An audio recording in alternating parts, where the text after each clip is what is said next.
주 예수 그리스도 안에서 사랑하는 성도 여러분, 오늘이 무슨 주일입니까?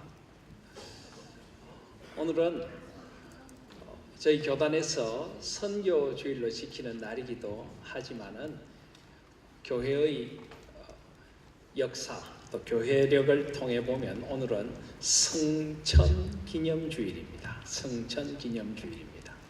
여러분, 그런데 이 성천 기념주일이란 말을 들어보신 적이 있으십니까? 우리 한국 교회는 이 성천 기념절 또는 성천 기념주일을 거의 지키지를 않습니다. 그런데 사실 역사적인 개혁 교회는 이 성천 기념절을 아주 중요한 교회의 절기로 지킵니다. 그리고 이것은 초대교회 때부터 계속되어 왔던 아주 교회의 소중한 전통인데, 어떤 이유인지 한국 교회는 이 성천 기념절이 잊혀진 그런 날이 되어버렸습니다. 오늘 말씀해 보시면 사도행전 1장 3절에 그가 고난 받으신 후에 또한 그들에게 확실한 많은 증거로 친히 살아계심을 나타내사 40일 동안 그들에게 보이시며 하나님 나라의 일을 말씀하셨다라고 말씀합니다. 예수님께서는 부활하신 후에 40일 동안 부활의 산 증거를 친히 보여주시고 하나님 나라에 대하여 말씀하신 후에 어떻게 되셨습니까? 오늘 1장 9절 말씀을 보시면 이 말씀을 마치시고 그들이 보는데 올려져 가시니 구름이 그를 가리어 보이지 않게 하더라 라고 말씀합니다. 예수님은 부활하시고 40일 후에 제자들이 보는 데서 성천하셨습니다. 그래서 역사적인 개혁교회는 부활절로부터 40일 후를 성천 기념절로 지킵니다. 만약에 우리가 부활절부터 40일 후라면 어떤 요일이 될까요? 부활주일로부터 부활주일을 포함한 40일을 계산하면 성천 기념절은 반드시 목요일이 됩니다. 목요일. 그래서 부활절로부터 40일 이후에 목요일을 성목요일이다. 그래서 초대교회 때부터 이날 주님의 성천을 기념했습니다. 제가 외국에 있을 때 다녔던 개혁교회, 또 제가 장로로 섬기기도 했던 개혁교회에서도 이 목요일이 되면은 성천 기념 예배를 교회당에 모여서 아주 성대하게 드립니다. 마치 우리가 정사 기념 예배를 드리듯이 온 성도들이 저녁에 다 함께 모일 수 있는 시간에 모여서 성천 기념 예배를 드리고 그날 찬양되는 아주 특별한 칸타타를 준비해서 성천이 주시는 기쁨과 소망을 노래하고 그 거룩한 영광을 함께 나누는 그런 거룩한 날로 지킵니다. 그런데 우리 한국 교회는 이런 성천 기념절이라고 하는 좋은 교회적인 전통을 기억하지 않는 것 같습니다. 우리가 예수님의 생애에 대해서 이야기를 할 때에도 우리는 예수님께서 성탄으로 오신 그 밤을 기억합니다. 우리를 위하여 성탄절로 오신 예수 그리스도, 그리고 예수 그리스도의 고난을 기념합니다. 종려주일과 고난주간을 기념합니다. 그리고 우리를 위하여 부활하신 예수 그리스도의 부활에 대하여 기념을 합니다. 근데 그 다음에 어떻게 됩니까? 주로 그 다음에는 다시 오실 예수 그리스도를 생각을 합니다. 그런데 사실은 이 예수님의 부활과 재림 사이에 너무나 중요한 구속사적 사건이 있습니다. 그것이 바로 성천입니다. 그래서 우리는 사도신경을 고백할 때도 어떻게 고백합니까?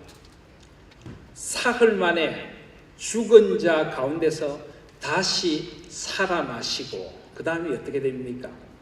하늘에 오르사 전능하신 하나님 우편에 앉아 계시다가 저리로서 산자와 죽은 자를 심판하러 오시리라.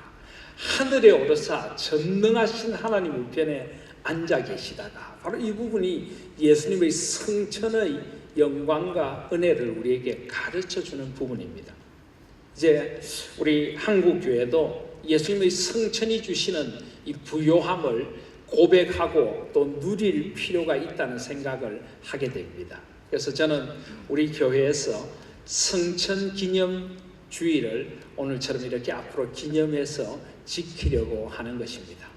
올해 부활절은 4월 5일입니다. 사실 부활절부터 계산을 하면은 지난 목요일 5월 14일이 40일째 되는 성천 기념절입니다. 그런데 우리가 목요일에 모이기가 쉽지 않기 때문에 성천 기념절을 지난 첫 주일을 앞으로 성천 기념 주일로 지키고 기념을 하려고 합니다. 사실 이 교회력, 교회의 명절이라는 것은 교회에 있어서 굉장히 중요합니다. 여러분, 교회의 명절이 1년 중 언제 시작이 됩니까? 교회력의 1월 1일이 언제입니까? 이 교회의 명절은 반드시 예수 그리스도의 구원 사역을 중심으로 이루어집니다. 그렇다면 교회의 명절에서 제일 중요한 시작은 성탄절입니다. 성탄절. 그런데 성탄절이 교회의 명절의 1월 1일은 아닙니다. 왜냐하면 예수 그리스도가 성탄으로 오시기 전에 우리는 구약에 예수 그리스도의 오심을 기다리는 긴 세월을 기념해야 합니다. 그래서 교회력은 성탄절 4주일 전을 대림절 첫째 주일로 지킵니다. 그래서 이 대림절 첫째 주일이 교회력의 1월 1일이 되는 것입니다. 대림절 첫째 주일부터 4주간 동안 오실 메시아를 기다리는 구약의 말씀들을 통하여 예수 그리스도를 어떻게 우리가 기다려야 하는가를 먼저 배우고 예수님에 대한 기다림의 마음을 새롭게 하게 됩니다. 대림절 4주일이 지나면은 이제 예수님의 오심을 기념하는 성탄절이 됩니다. 그리고 성탄절이 지나면은 예수님이 이 땅에 어떤 분으로 오셨는가를 생각하는 주현절을 기념합니다. 예수님의 현현. 그리고 주현절이 지나고 좀 시간이 지나면은 예수님이 이제 우리를 위하여 고난을 받으신 고난을 기념하는 사순절 기간을 지나게 됩니다. 이 사순절의 끝부분에 종려주일과 고난주간이 있게 되는 것입니다. 그리고 이 고난주간이 지나면은 바로 예수님의 부활을 기념하는 부활절을 기념하게 됩니다. 부활절 3일 전을 우리는 정사 기념 예배로 또한 드리게 되는 것입니다. 그리고 예수님의 부활절을 기념한 후에 부활절로부터 40일 후가 성천 기념일이 됩니다. 그리고 성천 기념일부터 열흘 후가 오순절 성령 강림절이 되는 것입니다.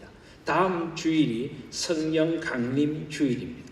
그리고 이제 성령 강림 주일 다음 주일이 삼위일체 주일이 됩니다. 삼위일체 주일은 예수님의 구원 사역이 삼위 하나님 안에서 온전히 이제 다 나타나게 된 것을 기념을 하는 주일입니다. 그래서 이 대림절 첫째 주일부터 삼위일체 주일까지가 1년의 한 절반 정도 6개월 정도가 됩니다. 그래서 역사적인 개혁교회는 한 해 6개월 동안 예수님의 이 구원 사역을 대림절부터 시작해서 삼위일체 주일까지 구약부터 시작해서 예수님의 온전한 구원 사역을 드러내는 삼위 하나님의 역사까지 점점 더 선명하고 구체적으로 지키고 기념하고 주일마다 이런 예배를 드리며 삼위 하나님의 구원의 은총을 노래하게 됩니다. 그리고 삼위일체 주일부터 다음 대림절까지 한 6개월 정도를 이제 삼위 하나님 앞에서 구원받은 하나님의 백성들이 어떻게 살아가야 되는가, 그리스도인의 구원 이후의 삶에 대하여, 그리고 그리스도인의 하나님 나라를 위한 이 땅에서의 삶에 대하여, 그리고 복음의 정인됨에 대하여 나누면서 풍성한 구원의 은혜를 교회 안에서 기념하게 되는 것입니다. 저는 앞으로 우리 하나님교회가 이런 식으로 이 교회력에 따라서 구원의 풍성한 은혜를 나누고 누리는 그런 교회가 될 수 있기를 소원합니다. 그래서 오늘 그런 의미에서 성천 기념주일을 오늘 지키게 되는 것입니다. 여러분, 이 성천이 왜 그렇게 중요한 것일까요? 우리가 이 성천이 얼마나 중요한지를 잘 모르기 때문에 이 성천이 주는 부요를 잘 누리지를 못하는 경우들이 많습니다. 어느 주일학교에서 선생님께서 예수님의 성천에 대하여 가르치고 계셨다고 합니다. 예수님께서 하늘에 오르셨습니다. 그 이유가 무엇일까요? 라고 학생들에게 물었습니다. 그랬더니 어느 학생이 손을 들고 이렇게 대답했습니다. 이 땅에 계속 있으면 또 안 좋은 일 당할까 봐 하늘로 피신하신 겁니다. 이렇게 이야기를 했다면, 그랬더니 옆에 있던 학생이 맞아. 그래서 아마 하나님 아버지께서 이렇게 말씀하셨을 거야. 예수님 보고 이제 다시는 땅에 가지 마라. 또 안 좋은 일 당할라. 이렇게 이야기를 했다 하는 그런 우스갯소리도 있습니다. 이 성천이 주시는 부요를 가르치지 않았고 모르기 때문에 벌어진 해프닝이 아닐까 하는 생각을 합니다. 자, 그렇다면 예수님의 성천이 주신 부요는 무엇입니까? 무엇보다 먼저 예수님의 성천은 예수님의 구원 사역이 온전히 완성되었음을 우리에게 말씀해 주십니다. 오늘 사도행전 1장 1절 2절을 보시면 내가 먼저 쓴 글에는 무릇 예수의 행하시며 가르치시기를 시작하심부터라는 말씀이 나옵니다. 여기 내가 먼저 쓴 글이 무엇입니까? 여기 나는 누구입니까? 사도행전의 저자가 누구입니까? 누가죠, 누가. 의사이자 역사가인 누가입니다. 근데 누가가 쓴 복음서가 있죠. 누가복음입니다. 누가복음은 누가 썼나요? 누가가 썼습니다. 이 누가복음을 두고 말합니다. 누가복음에는 어떤 내용이 담겨 있다고요?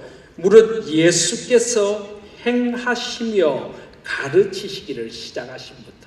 누가복음은 유독 예수님의 탄생에 대한 이야기, 또 예수님의 어린 시절의 이야기를 다른 복음서에 비해서 많이 싣고 있습니다. 예수님의 탄생, 그리고 예수님의 행하심, 가르치심으로부터 시작해서 2절에 보면 그가 택하신 사도들에게 성령으로 명하시고 성천하신 날까지의 일을 기록하였노라. 복음서는 예수님이 누구이신가를 가르쳐 줍니다. 예수님이 누구시며 예수님이 우리를 위하여 베풀어 주신 구원의 역사가 무엇인가를 가르쳐 줍니다. 그런데 예수님의 구원의 역사가 바로 예수님의 탄생부터 시작해서 뭐로 끝이 난다고요? 성천으로 끝이 나게 됩니다. 실제로 누가복음을 보시면 누가복음 제일 마지막 24장 끝부분은 예수님의 성천으로 끝을 맺습니다. 예수님의 구원 사역은 성천으로 완성이 됐다는 것을 보여주는 것입니다. 여러분, 예수님의 십자가의 은혜가 우리에게는 너무나 소중합니다. 이 십자가의 은혜가 있기에 우리는 우리의 죄로부터 용서함을 받게 됩니다. 십자가의 보배로운 피가 우리를 깨끗게 하셔서 우리를 모든 죄로부터 자유케 하십니다. 예수님의 십자가의 은혜는 너무나 중요합니다. 그런데 이 예수님의 십자가의 은혜가 우리의 죄의 문제를 해결했다면 우리 죄로 말미암은 또 하나 해결해야 될 문제가 있습니다. 그것은 바로 죽음의 문제입니다. 인간은 죄를 지음으로 하나님과 분리되어 죽음에 이르는 존재가 되었습니다. 우리 죽음의 문제를 해결하시기 위한 주님의 은혜가 무엇입니까? 그게 바로 부활입니다. 주님은 십자가 위에서 우리 죄의 문제를 다 해결하시고 사흘 후에 부활하심으로 우리 죽음의 문제를 온전히 해결해 주셨습니다. 그래서 예수님의 부활 안에서 우리도 부활의 생명을 받아 누리게 된 것입니다. 자, 그런데 우리가 이 땅에서 예수님을 믿고 우리가 부활의 생명을 누리게 됩니다. 그런데 우리 영혼이 부활하고 우리 몸이 부활의 생명을 누리게 되지만은 우리는 이 땅에서 어느 정도의 시간이 지나면 다 죽음을 맞이하게 됩니다. 그럼 그 이유는 어떻게 되는 것입니까?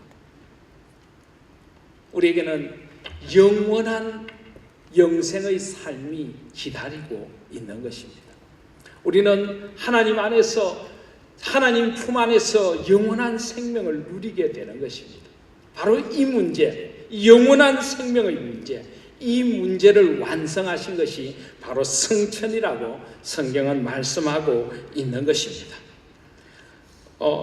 요한복음 14장에 보시면 예수님은 이 땅에 계실 때 이렇게 말씀하셨습니다. 너희는 마음에 근심하지 말라. 하나님을 믿으니 또 나를 믿어라. 내 아버지 집에 거할 곳이 많도다. 그렇지 않으면 너희에게 일렀으리라. 내가 너희를 위하여 거처를 예비하러 가노니 가서 너희를 위하여 거처를 예비하면 내가 다시 와서 너희를 내게로 영접하여 나 있는 곳에 너희도 있게 하리라.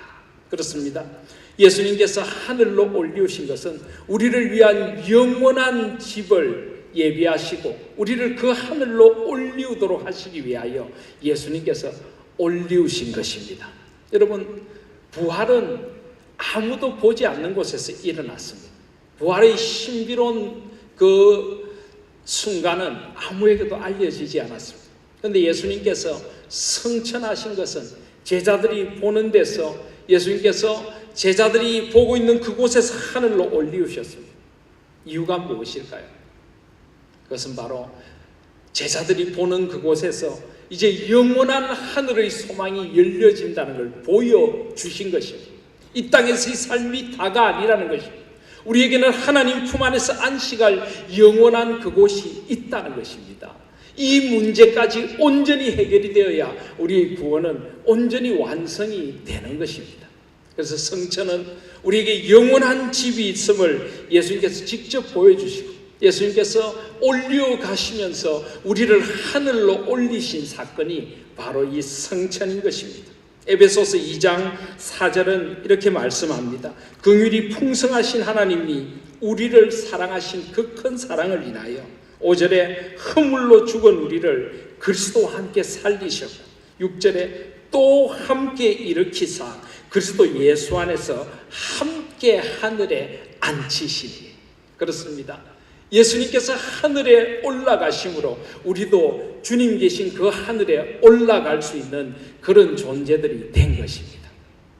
이 예수님의 성천은 우리 구원의 온전한 완성, 우리 영원한 생명의 문제를 온전히 완성하셨음을 보여주는 것입니다. 이 성천으로 말미암아 우리에게 주어진 이 영원한 삶, 이 삶의 소망을 오늘 이 성천 기념주일에 온전히 받아 누리실 수 있는 저와 여러분들이 되시기를 바랍니다. 저희들은 가정의 달을 보내고 있습니다. 우리는 가족들을 사랑합니다. 때로 이런 생각이 듭니다. 사랑하는 가족들, 만약에 내가 먼저 떠난다면 저 사랑하는 가족을 어떻게 또 만날 수 있을까? 사랑하는 자녀들은 어떻게 될까? 사랑하는 내 부모님은 어떻게 또 될까? 그러나 여러분, 주님께서 이 성천을 통하여 우리에게 말씀하십니다. 너희가 하늘에 올라가신 예수 그리스도를 보느냐고 묻습니다.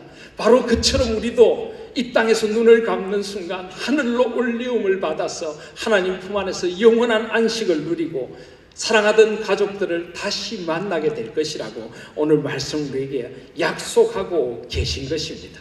이 성천으로 말미암아 주어진 확실한 영원한 소망을 이 시간 다시 한번 확인하실 수 있는 저와 여러분들이 되시기를 바랍니다. 두 번째로 이 성천은 예수님께서 지금도 우리와 함께 하심을 우리에게 보여주고 계십니다. 오늘 1장 9절 말씀에 보시면 이 말씀을 마치시고 그들이 보는데 올려져 가시니 구름이 그를 가려 보이지 않게 하더라 라고 말씀합니다. 자, 여러분, 예수님이 어디까지 올라가셨을까요? 지금 얼마나 우리에게서 멀리 계십니까? 여기 구름은 무엇입니까? 사실 여기 구름은 엄밀한 의미에서 비행기가 구름 속으로 사라지는 그런 구름이라기보다는 하나님의 영광의 구름인 것입니다. 구약에 하나님의 성막에 임했던 그 영광의 구름을 일컫습니다. 어떤 의미에서 이것은 예수님께서 이제 영광 가운데 거하신다는 표현인 것입니다. 이것은 우리에게서 한없이 멀리 떨어진 어떤 장소를 말하는 것이 아닙니다. 하늘로 올리우셨다는 것은 마치 우리가 어디에서나 하늘을 볼 수 있는 것처럼 지금도 우리와 함께 하시고 영광 가운데 거하시며 하늘의 통치권을 가지고 우리와 함께 하신다는 것을 일깨워주는 장면인 것입니다. 여러분, 예수님이 어디서 성천하셨습니까? 오늘 사도행전 1장 12절에 보시면 제자들이 감람원이라 하는 산으로부터 그렇습니다. 예수님은 감람산에서 승천하셨습니다. 그런데 이 사도행전의 전편이라고 할 수 있는 누가복음 24장 끝부분을 한번 보실까요? 누가복음 24장 50절 이하에 보시면 예수께서 그들을 데리고 베다니 앞까지 나가서 손을 들어 그들에게 축복하셨다라고 말합니다. 그리고 축복하실 때 그들을 떠나 하늘로 올려지셨다라고 말합니다. 분명히 사도행전 1장 12절에는 감람원이라 하는 산이라고 되어 있고 누가복음 24장 50절에는 베다니 앞이라고 합니다. 이게 어떻게 된 겁니까? 사실은 이건 같은 장소입니다. 아마 예수님께서 예루살렘을 빠져나오셔서 기드론 시내를 지나 감람산을 걸어서 제자들과 함께 통과를 하셨습니다. 그리고 감람산 동쪽 기슭에 베다니 마을이 있습니다. 감람산 동쪽 기슭 베다니 마을 앞까지 가셔서 거기서 성천을 하신 것입니다. 왜 예수님께서 하필 이곳에서 베다니 마을 앞 감람산 기슭에서 성천하셨을까요? 이것은 구원사적으로 굉장히 큰 의미가 있습니다. 감람산은 어떤 산입니까? 예수님께서 예루살렘 성에 마지막 십자가를 지시기 위하여 입성하실 때 나귀 새끼를 타고 어디에서 출발하셨습니까? 바로 이 감람산에서 출발하셨다고 성경은 말씀하고 있습니다. 마태복음 21장 1절에 보시면 그들이 예루살렘에 가까이 가서 감람산 벳박에 이르렀을 때 예수님 거기서 나귀 새끼를 구해오라고 하십니다. 바로 여기서부터 예수님께서 만왕의 왕으로 예루살렘 성에 입성하신 곳이 바로 이 감람산입니다. 그리고 예수님께서 십자가를 향해 나아가시면서 마지막 한 주간 동안 제자들에게 세상의 끝날에 대하여 감람산 강화라는 것을 하십니다.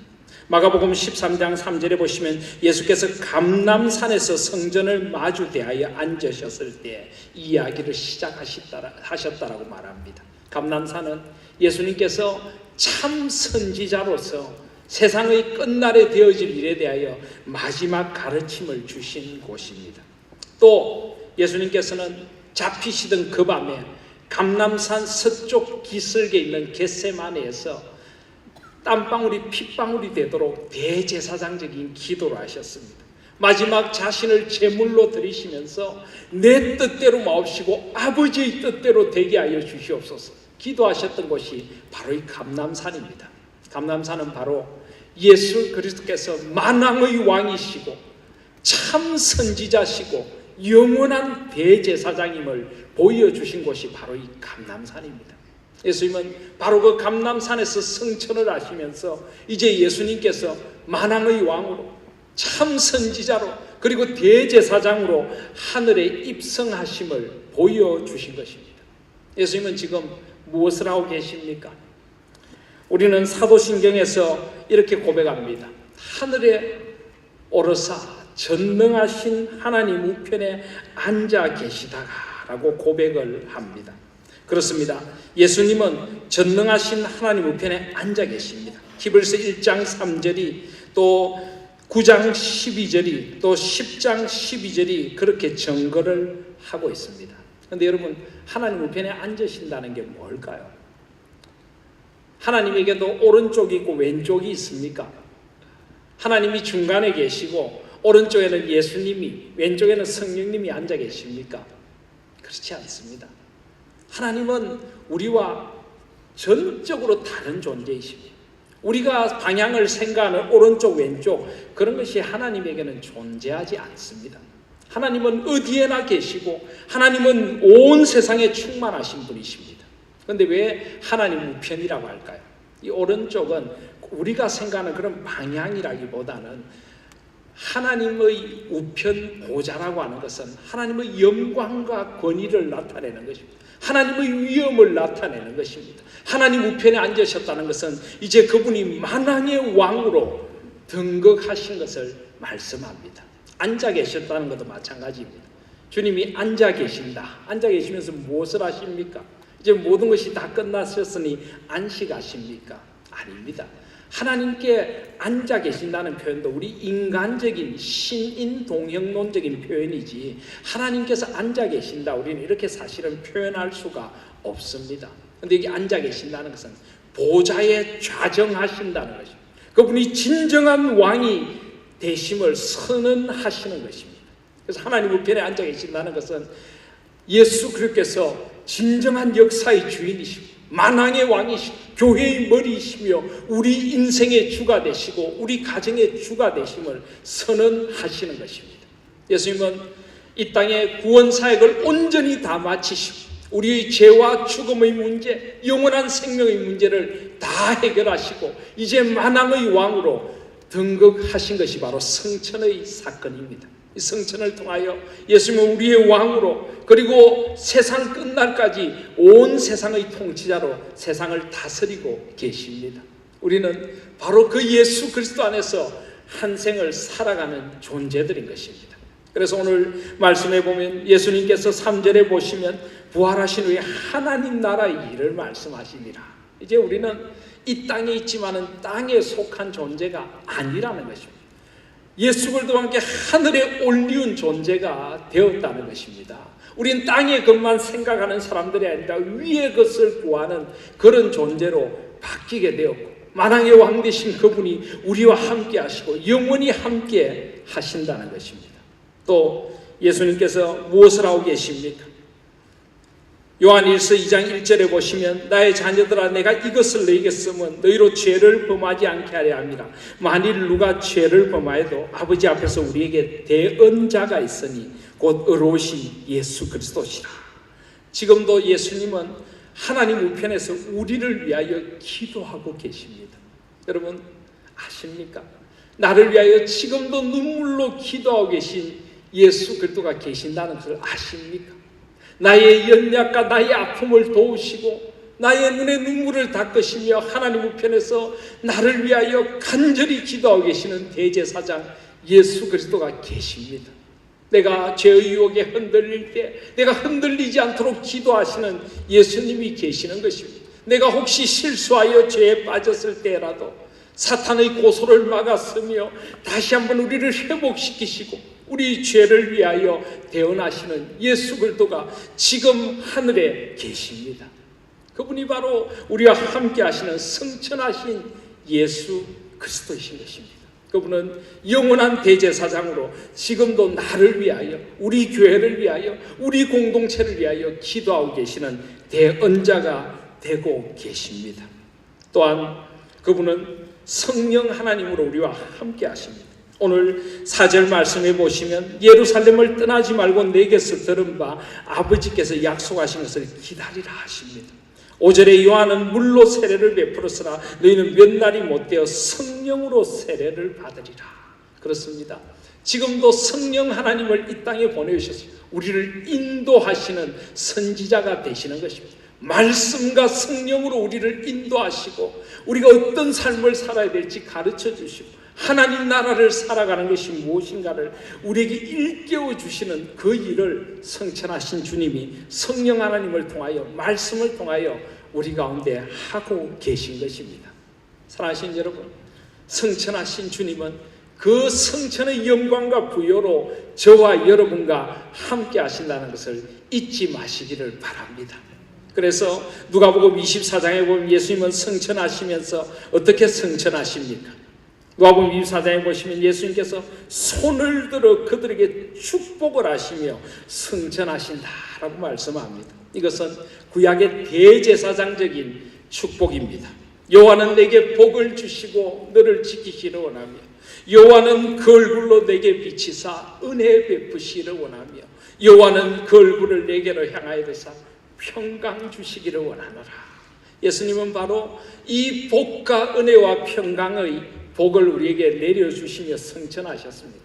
예수님은 지금도 그 손을 들어 저와 여러분을 축복하고 계신다는 것을 잊지 마시기를 바랍니다.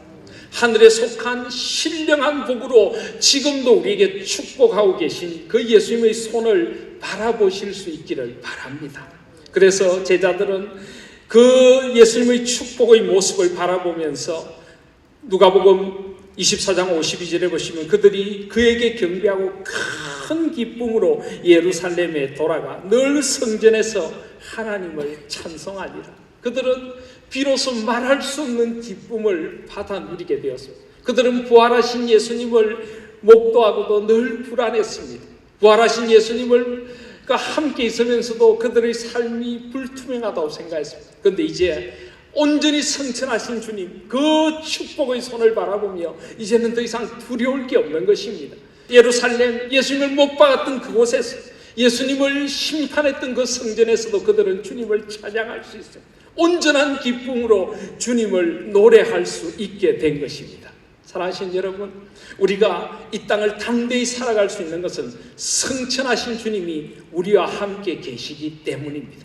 우리가 비록 이 땅에서 힘들고 고달픈 인생을 살아갈 때라도 마치 우리 눈을 들어 하늘을 바라보듯이 성천하신 주님이 우리와 함께 하심을 바라보실 수 있는 저와 여러분들이 되시기를 바랍니다.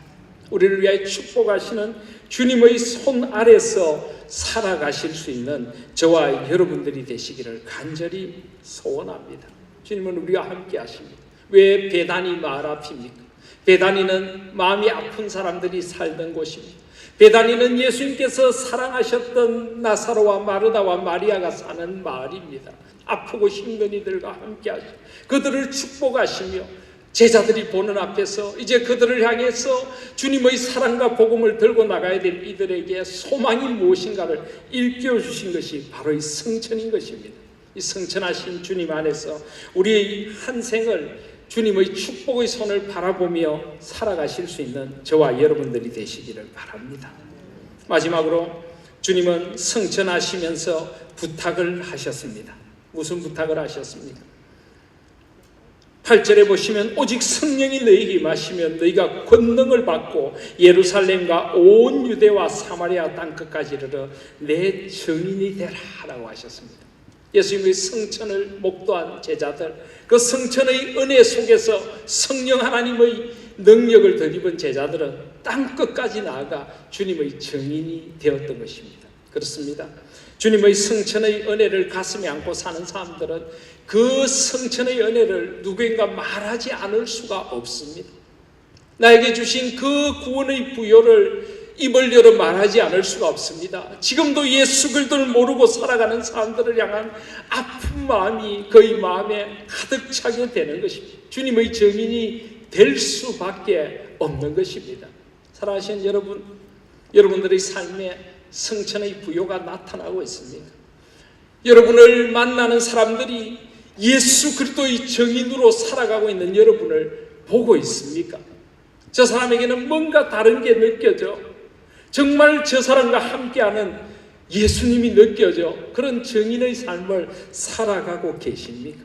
정말 이 성천의 부요를 우리 삶으로 살아낸다면 우리 삶과 우리 가정과 우리 일터가 달라질 수밖에 없는 것입니다. 삶으로 예수 그리스도를 증거하는 증인의 삶을 우리는 살아가게 되는 것입니다. 오늘은 교단 선교 주일입니다. 땅끝까지 복음을 전하라고 하신 주님의 이 명령 앞에서 주님의 증인이 되고자 그 오지로 그 힘든 땅으로 나아간 선교사님들과 한 마음이 되어 선교를 위하여 기도하고 주님 앞에서 땅끝까지 우리 하나인 교회도 우리 한 사람 한 사람 우리 가정도 복음의 증인이 되기를 소원하는 날입니다. 성천하신 주님의 이 소원을 아름답게 마음에 새기고 이 소원을 들어드릴 수 있는 저와 여러분들 우리 하나인 교회가 될 수 있기를 소원합니다. 또한 주님은 그들에게 나타나서 하나님 나라의 일을 말씀하셨습니다. 하나님 나라의 일.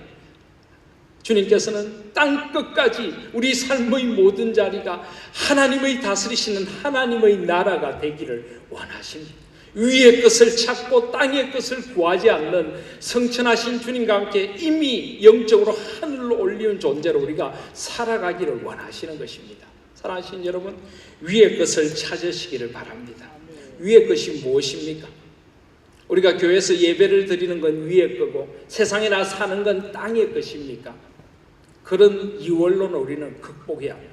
어쩌면 우리가 예배를 드리면서 교회 나서 기도를 하면서도 우리는 땅의 것을 구할 수 있습니다. 주님 앞에 기도를 하면서도 온통 나 중심의 기도, 세상에 가득 찬 기도를 한다면 우리는 교회에서도 땅의 것을 살아갈 수가 있습니다. 반대로 이 땅을 살면서 우리는 하나님의 나라를 살아갈 수 있고 살아가야만 하는 것입니다. 이 땅에 내가 하는 일들, 이 땅에서 내가 살아가는 삶의 모든 자리들에서 하늘의 것을 구하고 하나님의 가치를 구하고 성천하신 주님이 주시는 그 영원한 가치 속에 살아간다면 우리 모든 삶이 위의 것을 구하는 삶이 되는 것입니다. 우리 그리스도인들은 삶의 모든 자리, 온 땅에 성천하신 주님의 왕 되심을 우리 삶을 통해 드러내는 그런 하나님 나라의 백성들이 되어져야만 하는 것입니다.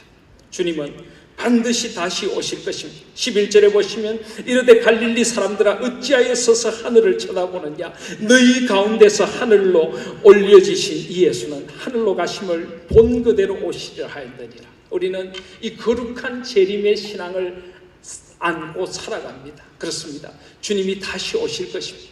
언젠가 그 주님 앞에 우리가 서게 될 것입니다. 그래서 우리는 종말론적인 비전을 안고 살아갑니다.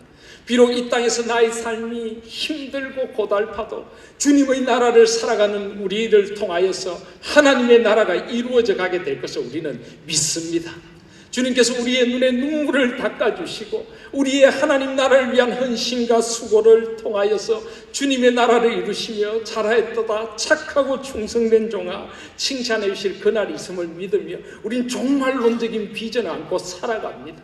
이 땅의 것이 다가 아닌 것을 알기에 우리는 이 땅의 것에 집착하기보다는 영원한 하늘의 가치를 이 땅에 전하기 위하여 살아가는 하늘나라의 나그네들이 되는 것입니다. 재림의 소망은 우리를 이 땅에 물들지 않도록 지켜주는 소망이 되는 것입니다. 바로 이 성천하신 예수 그리스도는 재림의 소망을 우리에게 안겨주고 계신 것입니다. 사랑하시는 여러분, 오늘 이 성천하신 주님의 은혜를 다시 한번 우리의 삶의 자리에서 새롭게 하나하나 새겨볼 수 있는 성천 기념주일이 되실 수 있기를 소원합니다. 성천하신 주님은 우리를 영원한 하늘로 올리우시는 보정이 되십니다. 성천하신 주님은 지금도 만왕의 왕으로 참 선지자로 대제사장으로 우리와 함께 하시고 우리를 위하여 기도하시고 성령과 말씀으로 우리와 함께 하셔서 우리가 하나님의 나라를 살아가게 하십니다. 성천하신 주님은 복음의 증인이 되도록 우리에게 이 복음에 대한 열정을 새롭게 해주시고 주님이 재림하시는 그날까지 재림의 산소망을 안고 이 땅을 살아가도록 만들어 주십니다. 우리의 삶을 변화시킵니다. 우리의 가정을 변화시킵니다. 우리의 교회를 온전히 변화시키는 것이 바로 이 성천의 주님이 주시는 은혜와 부여인 것입니다. 저와 여러분의 삶에 성천의 주님으로 말미암는 이 거룩한 영광과 거룩한 소명이 새롭게 회복되는 성천 기념주일이 되시기를 소원합니다. 저와 여러분의 가정이 이 성천의 은혜로 말미암아 새롭게 되고 우리 교회가 온전히 성천의 은혜로 새롭게 될 수 있기를 주 예수 그리스도의 이름으로 소원드립니다. 아멘. 기도드리겠습니다.